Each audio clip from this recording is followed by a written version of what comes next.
Hello, hello mga kabebe, magandang buhay po sa lahat.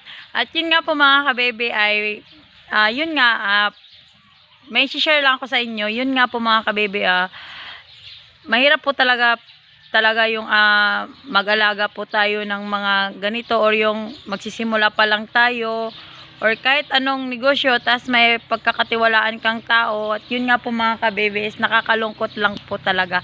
At yun nga po mga kabebe ay bago natin yun na pag-usapan is yun nga, basta yun na yun. Ito nga po mga alagang itik ko nga po mga kabebe, last po na kuan talaga yung egg production nila is December pa ako nakatikim ng itlog po ng mga alagang itik natin. Kasi ay nung hindi pa nadagdagan po yung mga alagang itik ko is nasa 13 na 3 po yung itlog po ng mga alagang itik ko.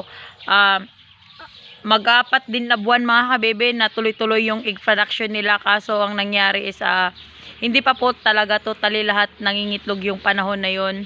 Hanggang sa ngayon mga kabebe na ilang buwan na din, December tayo nakapaitlog ng itik hanggang sa January, February, March, April. Yun, hanggang ngayon, mag-apat na buwan na or 4 na buwan na ba, simula po nung nangitlog po yung mga itik natin na last na nakapulot po tayo na tag 13 na 3 everyday. So ngayon po ay hindi na po yun naulit mga kabebe dahil din po yun sa area na pinaglalagyan natin at sa area na kuan tawag nila blanco naman ko yung kuan mga kabebe ba sa area lang natin inaasa yung patuka po ng mga alagang itik natin. So kung ano lang din po yung nakakain nila or nakukuha sa area, ay expect din po natin na yun lang din po yung ibibigay ng mga alagang itik natin na egg production. Kasi nga po ay kung ano lang talaga yung nasa area, doon lang din po tayo nagbabase po talaga mga kabebe. At yun nga po mga kabebe ay yun nga, tanggap ko na, alam ko na na ganito po yung mangyayari na pag ganitong dito lang natin pinapastol, ito din po yung disadvantage, lalo na po at hindi po tayo nagpapatoka, hindi po tayo nagpapasabay ng duck layer. So, ang mangyayari is bagsak po talaga yung egg production po ng mga itlog po natin. So, yun nga po mga kabebe. Simula nga po nung nailipat na nga po natin yung mga alagang itik natin is nagka-problema po talaga tayo dahil nga po sa area is akala ko po talaga mga kababy totally po talaga dahil yun sa area. Kasi nga ay napaisip din po ako mga kababy nung mga nakaraang buwan, bakit yung egg production ko is tumataas tas biglang nawawala. Nagpapakain naman po tayo ng duck layer, yun nga sinasabayan natin ng duck layer yun, tagahapon po tayo nagpapakain, pero bakit bagsak na bagsak pa din yung egg production po ng mga alagang itik ko? Ay dahil pala yun mga kabibi ay linuloko pala ako. Linuloko po ako ng pinagkakatiwalaan ko dito sa area at yun nga po yung nangyari. Ngayon ko lang din po nalaman na ganito pala ang ginagawa niya sa mga alagang itik ko.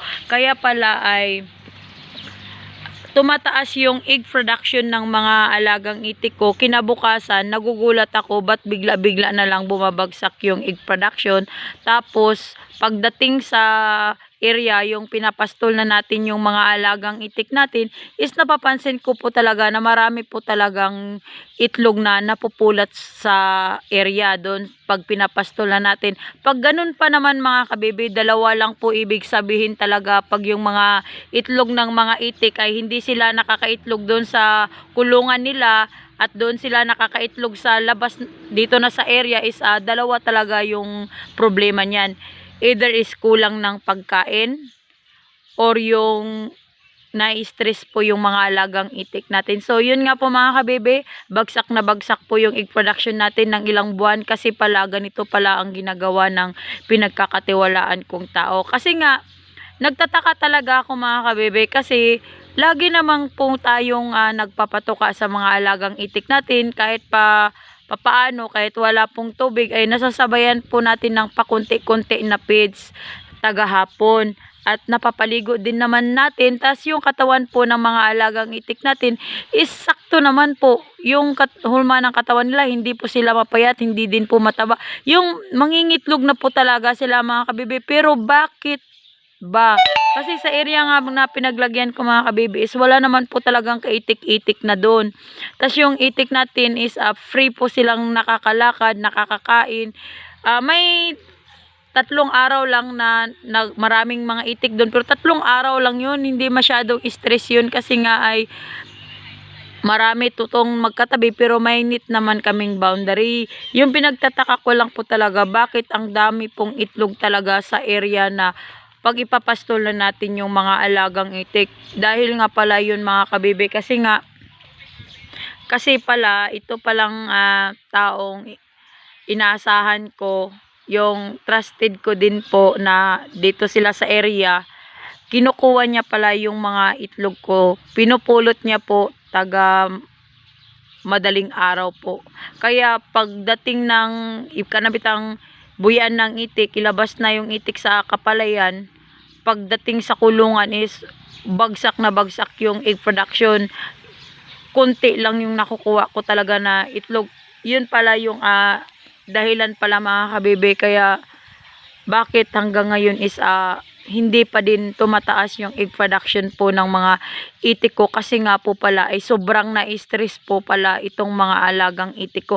Ay, dahil nga yun mga kabibe, yun talaga yung pinagtataka ko bakit talaga may stress itong mga alagang itik ko, samantalang wala naman po tayong katabing mangiitik, wala din namang asong nakakagala kasi binabantayan nga po natin. Yun po talaga mga kabibe, kaya sinasabi ko po talaga sobra po talaga akong nagulat, na shock ako na ganun pala ang ginagawa ng tao ko na inasahan ko. Kasi nga dati mga kabibi, hindi po ganito yung nangyari. Kasi dati, yung naglipat po ako ng kulungan, sa area po talaga ako natutulog.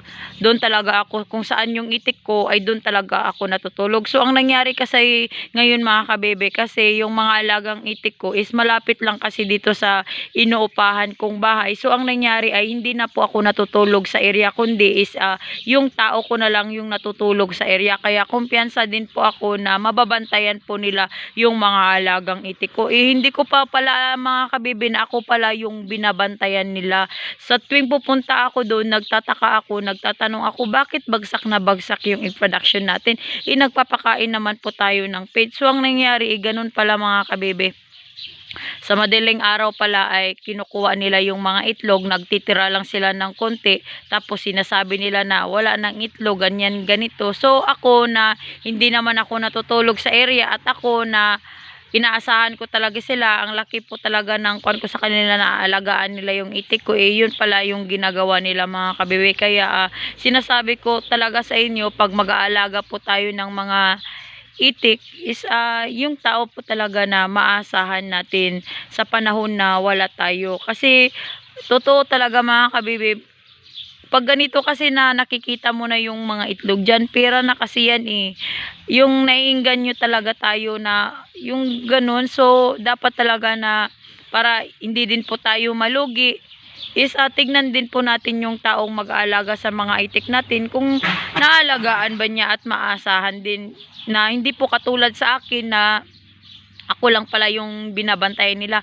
Ang laki na po ng nakuan ko mga kabibi, nalugi ko kasi nga nagpapakain nga po tayo ng feeds, pero hindi ko po nababawi yung pinuhunan ko na ipakain sa feeds, kasi nga po ay mas nauna pa po silang hinaharvest yung mga alagang itik ko. So, yun nga po mga kabibi, kaya pala sobrang dami ng napupulot nila taga morning sa kapalayan. Minsan ay nasa 30 na piraso. Pag ganun mga kabibi na 30 pirasong nababagsak na itlog nila doon sa kapalayan, ibig po sabihin nun is sobrang stress po talaga yung mga alagang itik natin. Nabulabog pala sila mga kabibi. Kaya ang hirap nila makarecover. So yun nga, nung nailipat ko na nga yung mga alagang itik ko dito sa likod ng bahay namin nung nakarang araw is may itlog pa yun mga kabebe.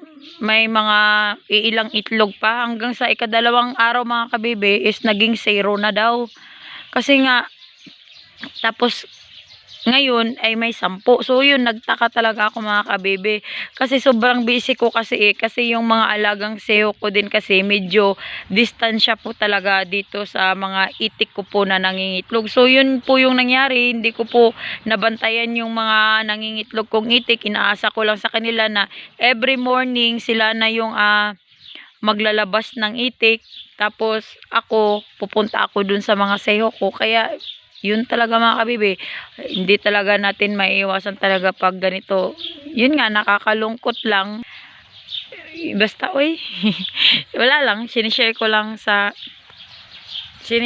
po sa inyo kasi nga po mga kababy, sobra po talaga akong nahihirapan sa ngayon kasi nga po is wala kasi akong ibang pagkukunan maliban lang po talaga sa itlog po ng mga alagang itik ko. Yun lang po talaga yung kinukuhanan ko ng income. Kasi nga po ay wala na akong trabaho, hindi po katulad dati doon isa akong OFW na every monthly po ay may pera po tayo, nakakapadala ako dito kahit papaano, kahit konti lang yung sahod ko ay nabibigyan ko po sila dito. Yung nangyari ngayon mga kabebe is nag-uupahan pa ako dito.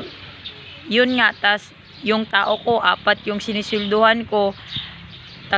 Yun nga, medyo malaki-laki din po mga kabebe yung monthly ko. Tapos pagkain pa namin, tas ganun yung mangyari. Parang nakakapaghinayang lang ba, nakakapaglumo na kahit pala gaano mo sila, yung ibigay mo yung gusto nila, yung pakikisama sa kanila is ganun pa din pala yung ibabalik nila sa'yo. So ngayon po sa nangyari po sa akin, marami naman po, ilang beses na din po ako naloko mga kabibe, yung mga pinagkakatiwalaan ko. Yung iba malaki ng pera yung nakukuha nila sa akin kasi nga is madali lang po talaga ako maawa mga kabibe pag sabihin nila ganito, ganyan yung problema nila, ganyan.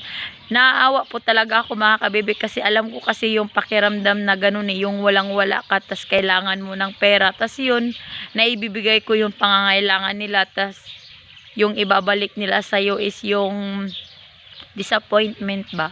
Yun, wala naman problema talaga mga kabibe sa pera pag magsabi lang talaga kasi mahanapan man natin yun sana ng paraan. Pero kaso lang kasi sa nangyari sa akin, masakit lang talaga yung kuan ko kasi nga tinuring ko kasi silang pamilya yun nga, sa pag ganitong may balak po kayong magsimula sa mundo ng duck farming is pag busy kayo, hindi nyo maiwan-iwan yung trabaho nyo. Dapat po talaga na yung tao na iiwan nyo at mag-aalaga sa mga itik nyo ay mapagkakatiwalaan nyo po talaga na kahit wala po kayo dyan nakaalalay is mahal nila yung mga itik mo, yung hindi nila pababayaan.